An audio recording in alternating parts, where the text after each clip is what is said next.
آج کی اس ویڈیو میں ہم اس ہستی کے متعلق جانیں گے جس کا واقعہ قرآن پاک میں یونس اور توریت میں جونا کے نام سے آیا ہے۔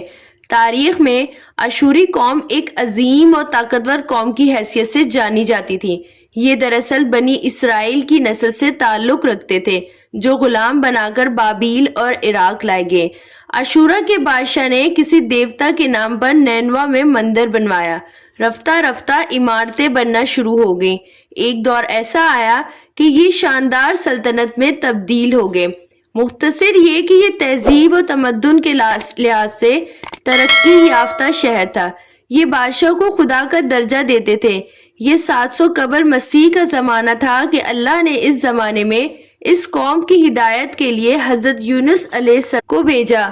آپ حضرت ہود علیہ السلام کی اولاد میں سے تھے۔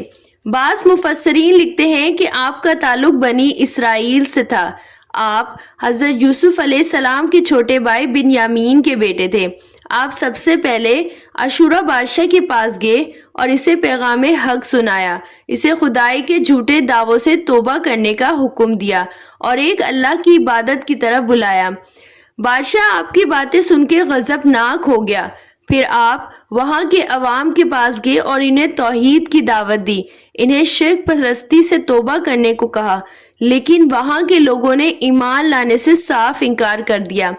حضرت یونس علیہ السلام مسلسل اس کوشش میں رہے کہ آپ کی قوم کے لوگ راہ راست میں آ جائیں۔ دیکھتے دیکھتے 40 سال کا عرصہ گزر گیا، لیکن یہ قوم مسلسل حضرت یونس علیہ السلام سے انکار کرتی رہی اور شرک پہ ڈٹے رہے۔ آپ حضرت یونس علیہ السلام اپنی قوم سے مایوس ہو چکے تھے۔ آپ ان کی نافرمانیاں جب انتہا کو پہنچ گئی تو اللہ نے حضرت یونس علیہ السلام کو حکم دیا کہ لوگوں کو آگاہ کرو، 3 دن کے اندر ان پر عذاب آنے والا ہے۔ لہٰذا آپ نینوا کے آگے اعلان کیا، اگر تم نے بت پرستی نہ چھوڑی تو تم پر اللہ کا قہر نازل ہوگا۔ لوگوں نے آپ کا مذاق اڑایا۔ آپ کی قوم نے آپس میں جب اتفاق ہوا تو سب یہ بات کہنے لگے کہ حضرت یونس کو کبھی ہم نے جھوٹ بولتے ہوئے نہیں دیکھا۔ مشورے میں یہ طے ہوا کہ اگر حضرت یونس علیہ السلام رات اپنی بستی میں ٹھہرے رہے تو سمجھو عذاب نہیں آئے گا، اور اگر چلے گئے تو عذاب نازل ہوگا۔ رات ہوئی، آپ حضرت یونس علیہ السلام اس بستی سے نکل گئے۔ صبح ہوئی تو سیاہ بادلوں کا دھواں بستی میں داخل ہوا۔ جب وہ دھواں لوگوں کے زیادہ قریب ہوا تو وہ سمجھ گئے اب سب ختم ہونے والا ہے۔ حضرت یونس علیہ السلام اپنی قوم سے ناراض ہو کر چلے گئے تھے۔ حضرت یونس علیہ السلام نے اس قوم میں آخری مرحلے تک اپنا دین حق جاری رکھا اور اللہ کے حکم سے پہلے ہی ہجرت کر گئے، تو اللہ نے انصاف میں اس قوم کو عذاب دینا گوارا نہیں کیا۔ جب حضرت یونس علیہ السلام دریائے قرات کے کنارے پہنچے تو ایک کشتی کو مسافروں سے بھرا ہوا پایا۔ آپ کشتی میں سوار ہو گئے۔ پورا دن کشتی سمندر میں سکون سے چلتی رہی۔ اچانک اونچی لہریں اٹھیں۔ جب کشتی ڈگمگانے لگی تو کشتی کے غرق ہونے کا یقین ہو گیا۔ کشتی میں موجود لوگوں نے آپس میں قرآن اندازی کی تو 3 مرتبہ جب قرآن اندازی کرنے پر حضرت یونس کا نام نکلا، پھر ان لوگوں نے مجبوراً حضرت یونس علیہ السلام کو دریا میں ڈال دیا۔ اس وقت اللہ نے بڑی مچھلی کو حکم دیا کہ وہ حضرت یونس علیہ السلام کو نگل لیں۔ مچھلی نے حضرت یونس علیہ السلام کو اپنے پیٹ میں نگل لیا۔ جب حضرت یونس علیہ السلام خود کو مچھلی کے پیٹ میں زندہ پایا تو ندامت سے کہنے لگے کہ مجھے وہی اللہ کا انتظار کرنا چاہیے تھا۔ حضرت یونس مچھلی کے پیٹ میں جب یہ کلمات کہے کہ اللہ تیرے سوا کوئی معبود نہیں، تو یکتا ہے، میں تیری پاکی بیان کرتا ہوں۔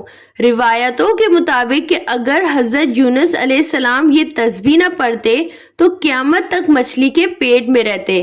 حضرت محمد صلی اللہ علیہ وآلہ وسلم نے فرمایا، جب حضرت یونس علیہ السلام نے یہ کلمات پڑھے تو فرشتے کہنے لگے کہ بہت دور دراز سے یہ آواز آ رہی ہے۔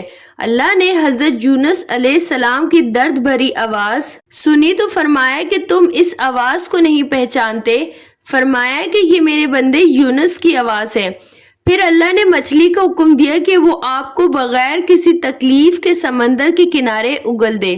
روایتوں کے مطابق یونس علیہ السلام 40 دن مچھلی کے پیٹ میں رہے، لہٰذا حضرت یونس علیہ السلام بہت ہی کمزور حالت میں خشکی پر ڈال دیے گئے۔ حضرت یونس علیہ السلام درخت کے سائے میں جھونپڑی بنا کر رہنے لگے۔ اسی طرح آپ کی قوم رفتہ رفتہ آپ کو تلاش کرتے آپ تک پہنچ گئی۔